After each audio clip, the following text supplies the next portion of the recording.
Buna bak. Əmoğlu yönetçi. Buna bak. Dizleri yımırı tutsuydu üstünde. Buna bak. Aynı onu. Ohay.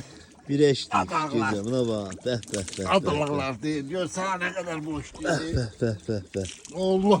Oy kozdu de. Özümüz onda. Nehlet yüzde. Nəhlət yüzdə. Allah şeytanımıza rəhmət eləsin. Amin. Görsən. Oya bızdı bız.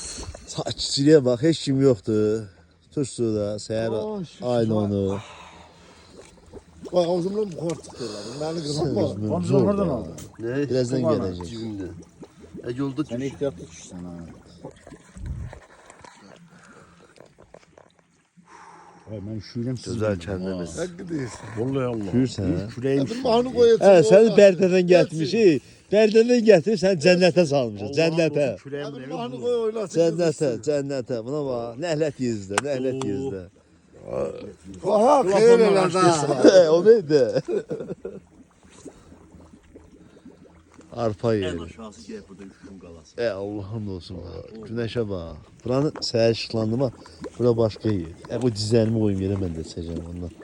İsanar. yaşlı adamsın sen orada. Mən qocalmışam. Mən qabaqçı vaxtım deyil. Vay çok kız. Əli səsi dəli. Məzənədir. Gözüm saç durun. Bak. Biz də bu kətlərdik ki.